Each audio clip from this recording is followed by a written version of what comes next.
Fala pessoal do terceiro, tudo bem com vocês, meus amores? Então, hoje nossa aula é sobre os blocos econômicos, dando seguimento à nossa última aula, que foi sobre globalização. Essa aula ela traz com detalhes maiores aqueles estados de integração entre os países, né? Nós vimos isso em globalização, porque o bloco econômico ele foi um fenômeno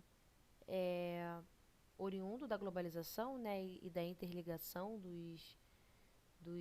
da economia mundial através das bolsas de valores e do comércio, dos transportes, enfim. Isso tudo acabou unindo substancialmente os outros países, né?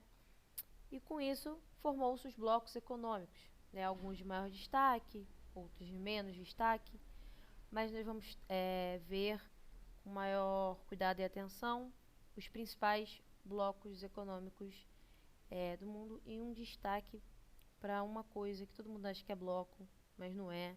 Isso cai muito como pegadinha lá no Enem. Então, relembrando, né, nós temos os estágios de integração entre os países.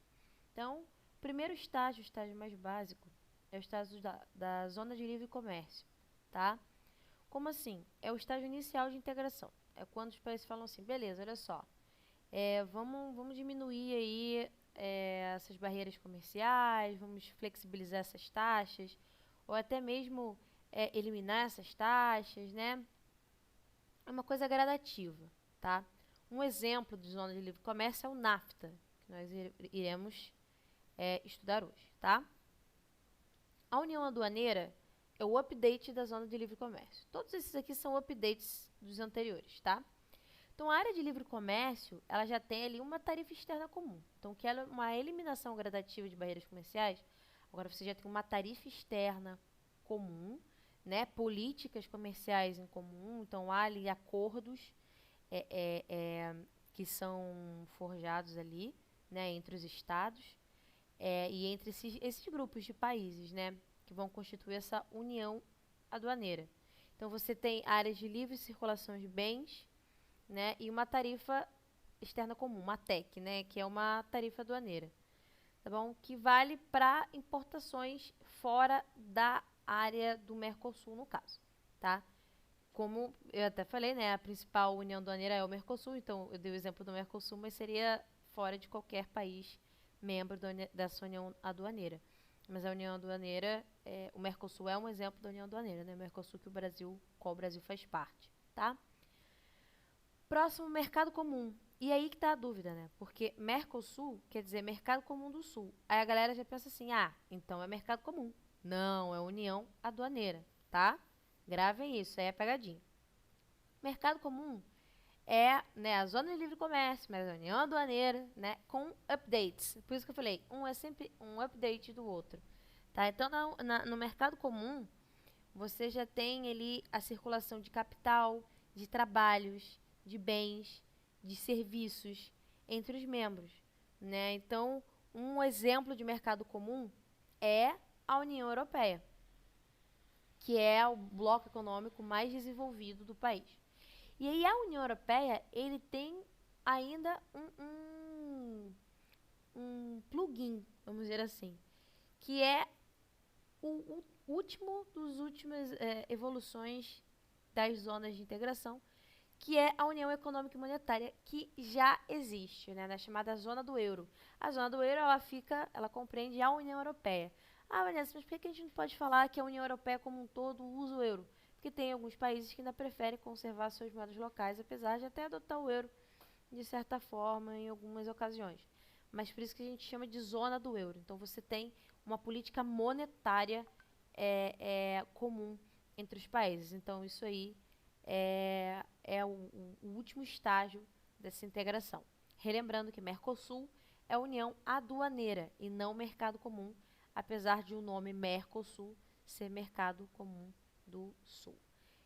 Temos aqui, né, aqui o Mercosul, né, nessa região aqui, que caracteriza uma união aduaneira. Temos a União Europeia, que é uma união econômica e monetária, né, também um mercado comum, são os dois, né? Foi o que eu falei, o mercado comum com esse pluginzinho aí. E as zonas de livre comércio, como o NAFTA e a APEC. Aí você pode perguntar assim, Vanessa, mas olha só, a APEC aqui, como assim tá tão distante? Eu sei que é uma coisa meio boba, a maioria de vocês já devem ter se ligado, mas, galera, o planeta, tá? Ele é esférico, não é plano, tá?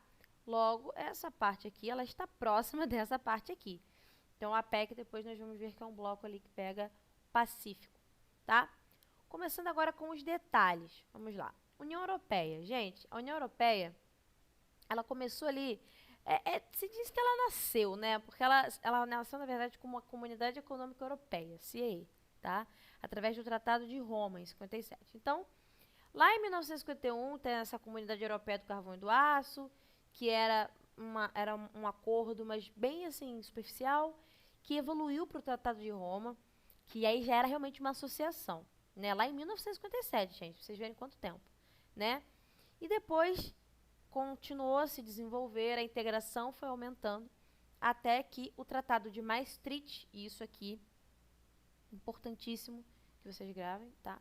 Até que o Tratado de Maastricht, ele foi forjado, né? Ele foi assinado, e aí a Comunidade Econômica Europeia se tornou a União Europeia em 1992, né? Que foi aprovada ali pelos países membros. Então, com o sucesso da União Europeia, outros países começaram a falar assim, pô, a gente tem que se unir também, galera, vamos aí, vamos aí. E aí outros blocos surgiram, como nós vimos ali anteriormente, que ali são os principais, tá, gente? Tem outros pequenos blocos, subblocos, enfim, que não vem ao caso agora, tá? Tá em vermelho, até para chamar a atenção de vocês.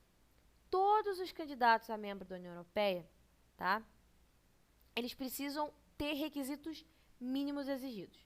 Primeiro, tem que ter uma economia consolidada. Não pode ser um país que esteja extremamente...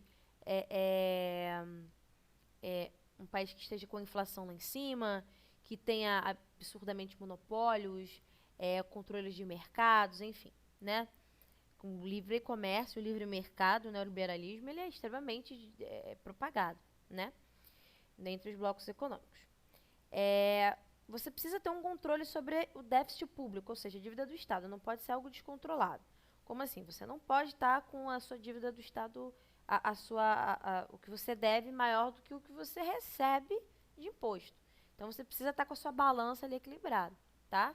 E você precisa ser um país democrático. Então, que as eleições sejam livres, que tenha o pluripartidarismo, que a imprensa esteja sem censura, que não tenha pena de morte, etc. Então, tem várias questões aí para você poder fazer parte da União Europeia. Professora, mas o Brasil pode fazer... Não, União Europeia. Né? Geralmente, os blocos econômicos, eles buscam países próximos deles, inclusive fronteiriçamente. Tá? E aí, nós temos um caso muito curioso, né? Que também adora cair em concurso, que é o caso da Turquia, né? Da Turquia. Então, vamos lá. A Turquia, ela tá tentando há um tempo aí. A Turquia, ela tá na friend zone da União Europeia, tá, gente? A Turquia, ela já tá há um bom tempo tentando conseguir ser aceita na União Europeia.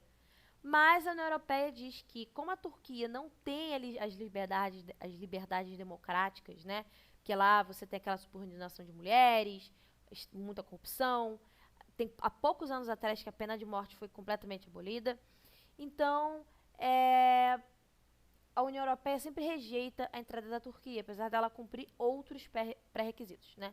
Alguns autores, né, alguns historiadores, geógrafos, cientistas políticos, sociólogos e economistas identificam que, na verdade, a razão, né, a verdadeira razão de que a União Europeia não aceita a Turquia é pela grande predominância da religião islâmica, né? E na União Europeia, em alguns países, você tem uma aversão muito grande ao islamismo, né? Que é a maior parte da população turca. Mas os líderes lá da União Europeia falam que não tem nada a ver, que a Europeia é unificada, que é muito diversa, que tem islâmico pra caramba lá e tal. Só que, cara, a Turquia é um país predominantemente islâmico. Então, seria o primeiro país predominantemente islâmico a fazer parte da União Europeia. Então, apesar deles manterem esse discurso aberto e tal, tem essa análise, tem essa crítica por alguns discursos e tudo mais, né? Mas, oficialmente, a União Europeia não aceita a Turquia porque não cumpre essas exigências das liberdades democráticas, o que é verdade. Realmente não cumpre, né? Próximo bloco, o NAFTA. Como está bem aqui nas bandeirinhas, né? Estados Unidos, México e Canadá. Tá? O NAFTA, ele trata-se de um acordo de livre comércio da América do Norte. Por isso que é NAFTA, né? North American Free Trade Agreement. Beleza? Tô bilíngue. Adoro. Foi assinado por esses 3 países, né? Lá em 1993. Aí você pensa assim, tá, mas peraí, deixa eu entender uma coisa, Vanessa, não tô entendendo. Peraí, você disse que bloco econômico é para ajudar, né? Para os países se ajudarem. Entendo a relação Estados Unidos e Canadá. Tranquilão. Super entendo. Mas México, cara. México não dá ruim lá, não tem muro e cerca e base militar. Por que eles quiseram fazer essa aliança com o México? Por quê? Porque com essa aliança, a minha gata dando bom dia pra vocês. Ela está dando bom dia pra vocês. Por quê? Com essa medida, no México, os Estados Unidos teve uma facilidade de implementar indústrias estadunidenses na região fronteiriça, né, entre Estados Unidos e México, o que segurou uma boa parte dos migrantes, né, desenvolveu aquela região, levou emprego para o México. Ah, com os Estados Unidos é bonzinho. Claro que não. Os índices de desemprego no México são enormes.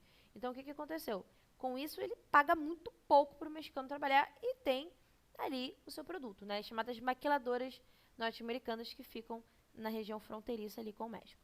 E no Canadá, o Canadá ele ainda estava, apesar de independente da Inglaterra e da França, ainda estava muito, muito dependente do Reino Unido, né? Então, o Canadá ele trocou uma dependência pela outra.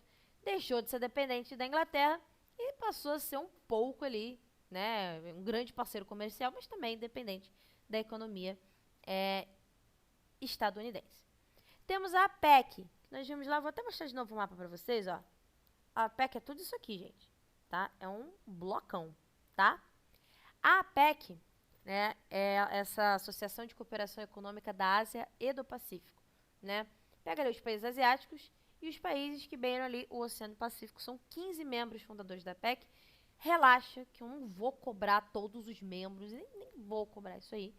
Mas a gente tem ali, além disso, uns países extras ali, como México, Chile e Papua Nova Guiné. Sim, Papua Nova Guiné faz parte da PEC. Eu não sei nem se vocês já ouviram falar sobre a Papua Nova Guiné, né? E por que é um mercado, é um grande mercado internacional, né? Primeiro, o Japão, ele tem grande importância por conta do seu desenvolvimento, né? Então, tem uma dinâmica da economia japonesa até 1990 que ajudou a expandir esse mercado, né, o que ajudou também nesse arranque industrial dos chamados tigres asiáticos, né, Coreia do Sul, Hong Kong, Singapura e Malásia, tá, que eram países extremamente subdesenvolvidos e que com o investimento do Japão e dos Estados Unidos, eles se tornaram países emergentes, asiáticos emergentes, tá, chamados tigres asiáticos. Também ocasionou ali o crescimento da parte ocidental dos Estados Unidos, né, essa parte aqui, ó, vou mostrar para vocês. Essa região aqui, porque essa região aqui, ó, né, a região leste, ela é extremamente industrializada, né, e aqui ainda não era tanto. Então, você teve esse crescimento da parte ocidental dos Estados Unidos, notadamente a Califórnia. Então, essa participação, né, ela ocorre ali com os países que são banhados pelo Oceano Pacífico e vem aumentando, e ela ali realmente é quase da metade da economia mundial, como vocês viram ali, tá dentro da APEC. E aí nós vamos falar de Mercosul. Mercosul, né, nós estamos falando da nossa participação, principalmente, né, porque o Mercosul foi o seguinte, pô, a União Europeia tá bombando e tal, vamos fazer uma parada aqui, vamos fazer uma parada aqui. E aí, fizemos. Então, Brasil, Argentina, Uruguai e Paraguai criaram em 91 o Mercosul. Então, esses 4 são os membros plenos, tá? São os membros fundadores. Depois começaram os estados associados. Por isso que tem essa diferença na coloração aqui, tá vendo? Aqui são os estados membros, então eles têm um caráter irrevogável, eles não podem ser expulsos, por exemplo, né? Tem os estados associados, né? E os estados observadores, que tem lá o México, tá? Pessoal, muito importante falar com vocês, né, que o México, ele é um estado observador, né? Ele faz algumas questões, ele tem algumas comercializações, mas ele está longe, então você não tem aqui um segmento que possa unir esse bloco, tá? Em 2012, a Venezuela ela foi aceita como membro pleno e o Paraguai foi suspenso, tá? Por questões de política interna mesmo. Agora, no Mercosul, quem manda é o Brasil, tá? Brasil é o pai. Essa é a questão. Nossa, que super patriarcal essa minha frase. Mas enfim. O Brasil é quem manda, tá? O Brasil é a economia mais desenvolvida da América Latina e a economia mais desenvolvida, obviamente, do Mercosul, tá? Fazendo com que ele se destaque e com que os outros países até tenham uma certa dependência econômica do Brasil. Importante dizer que, assim como foi aceito em 2012, Venezuela foi expulsa, né, por conta dos seus conflitos lá, por conta da eleição do seu governante, né, que ele não tinha reeleição na Venezuela, ele mudou a Constituição e falou que ia ter reeleição, identificaram isso como um golpe de Estado, ele também não tem práticas neoliberais, que são muito importantes para a manutenção do Mercosul, então a Venezuela ela foi suspensa do bloco por tempo indeterminado. Pessoal, agora vem uma coisa muito, muito importante mesmo, tá? BRICS. Se vocês nunca ouviram falar sobre BRICS, gente, Brasil, Rússia, Índia, China e África do Sul, né? South America, por isso que é o S. BRICS. É um bloco econômico? Não é um bloco econômico. Errou. Não é. BRICS não é bloco econômico. BRICS é uma aliança comercial entre esses países aqui, que são considerados países emergentes. Professora, mas a Rússia não é considerada um país desenvolvido? É considerado um país desenvolvido, porém a Rússia, desde a dissolução lá em 1991, sofreu uma queda muito brusca na sua economia. E apesar dela ser desenvolvida, ela ainda está considerada ali sendo emergente e em redesenvolvimento, vamos botar assim. Então os BRICS, eles não são um bloco econômico. BRIC é uma aliança comercial entre esses países emergentes para eles se ajudarem. Vanessa, mas tudo bem, eu entendo o Brasil, eu entendo a Rússia, eu entendo a Índia, eu entendo a China, mas e a África do Sul? A África do Sul é mais uma questão estratégica do que uma questão de fato de economia, né? Porque a África do Sul é o país mais relevante economicamente na África, né? Então ela é a porta de entrada para esses três países, né, na economia africana no geral. Tudo bem?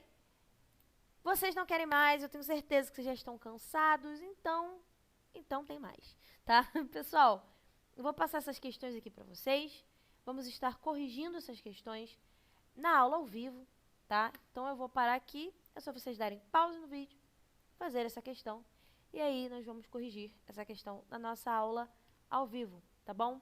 São essas 3 questões para vocês. Agora sim, vocês podem comemorar. Acabou essa aula, tá? Nossa próxima aula já vai tratar sobre outro assunto, vai tratar sobre as regionalizações do Brasil. Tá bom, meus amores? Fiquem com Deus, espero que estejam bem e até a próxima aula.